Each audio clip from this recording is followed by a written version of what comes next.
Trouble create చేసి ట్రబుల్ని మాఫీ చేసినట్టుగా ప్రయత్నం చేస్తారు. బీఆర్ఎస్ కార్యకర్తలందరికీ నేను నా తమ్ముళ్ళకి రిక్వెస్ట్ చేసి చెప్తున్నా, మా చెల్లెళ్ళకి రిక్వెస్ట్ చేసి చెప్తున్నా, మీకు పెద్ద స్థాయిలో జరిగే అన్ని విషయాలు తెలియకుండా అందరూ మన వెల్ విషర్స్ అనుకుంటారు. అది మీ తప్పు కాదు. ఎందుకంటే కేసీఆర్ సార్ అంత ఓపెన్ మైండ్తో ఓపెన్ హార్ట్తో ఉంటారు కాబట్టి బీఆర్ఎస్లో ఉన్న అందరూ అట్లే ఉంటారు అనుకుంటారు. కానీ చాలా మందికి చాలా హిడెన్ ఎజెండాస్ ఉన్నాయి.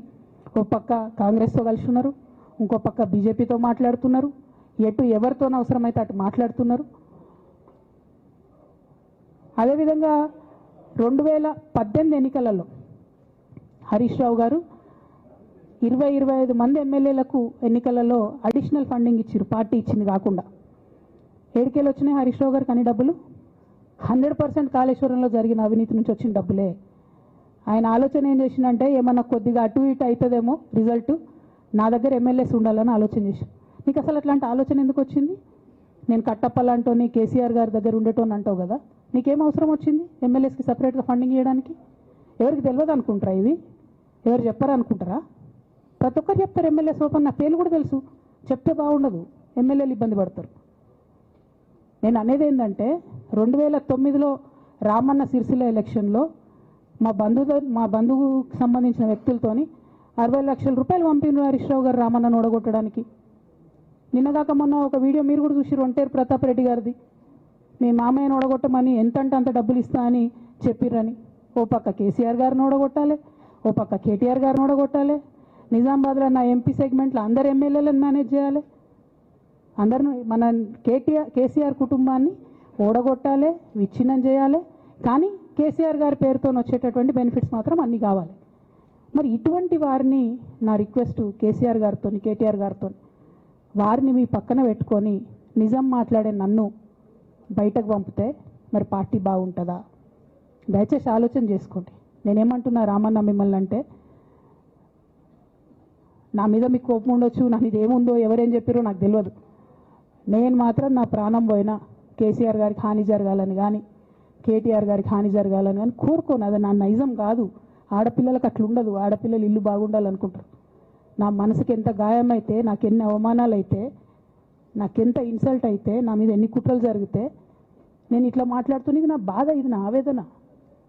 నాన్న చూస్తలేరేంది వీళ్ళని అన్నది ఆవేదన, చూసుకుంటే క్షమిస్తారేంది ఇంకెన్నిసార్లు క్షమిస్తారు అన్నది నా బాధ. అంతే తప్ప నాకేం కోపం ఉంటుంది? ఎందుకు కోపం ఉంటుంది? నాకు ఎన్ని జన్మల పుణ్యం ఉంటే కేసీఆర్ లాంటి తండ్రి దొరుకుతాడు? కోట్లలో ఒకరికి ఉండేటటువంటి తండ్రి నాకు దొరికిండు. ఆయన లేకపోతే నేను ఎవరు ప్రపంచానికి తెలుస్తుందా? నాకెందుకు అవసరం ఉంటుంది? నాకేం కోపం ఉంటుంది కేసీఆర్ గారి మీద? నాకు బీఆర్ఎస్ పార్టీ మీద ఎందుకు కోపం ఉంటుంది? నాకు 27 సంవత్సరాలు ఉన్నప్పుడు నేను నా కొడుకుని చిన్న పిల్లగాన్ని పసిగుడ్డుని ఎత్తుకొని ఇక్కడికి వస్తే ఆ రోజు నుంచి ఈ రోజు వరకు నేను రోడ్డు మీదనే ఉన్నా, ఉద్యమాలే చేస్తున్నా, పోరాటాలే చేస్తున్నా, తెలంగాణ ప్రజల కోసం పనిచేస్తున్నా.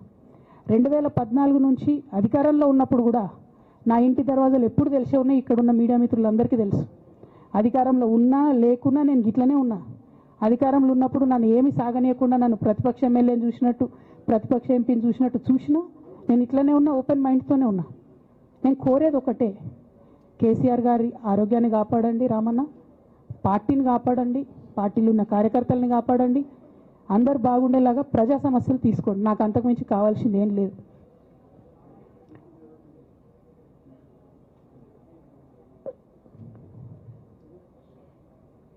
కానీ మొన్న అసెంబ్లీలో అర్ధరాత్రి దాకా పెట్టి రేవంత్ రెడ్డి గారు కేసీఆర్ గారిని తిడుతుంటే దయ్యాలు వేదాలు వాళ్ళు ఇస్తున్నట్టు అనిపించింది నాకైతే.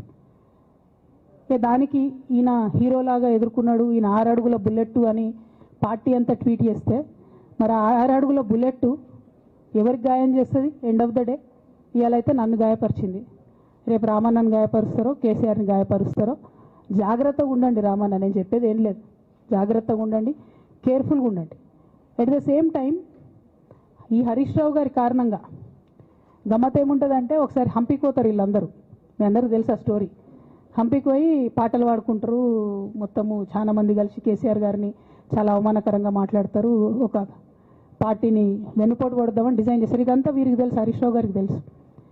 నేను ఆ రోజు సాక్ష్యం ఉన్న హరీష్ అన్న వచ్చి లిటరల్లీ రామన్న చేతులు పట్టుకొని, అరే మామయ్యకి ఎప్పుడు సింక్ ఆర్ సేల్, నేను మామయ్యతోనే ఉంటా అని చెప్పి అక్కడ మాట్లాడుకున్న వాళ్ళందరినీ వెబసార్ దగ్గర అవుట్ చేసిండి. ఆ తర్వాత పర్యవసానంలో ఈటల రాజేంద్ర అన్న బయటికి వెళ్ళడం. ఈ మహానుభావుడు వల్ల జగ్గారెడ్డి దగ్గర నుంచి మొదలు పెడితే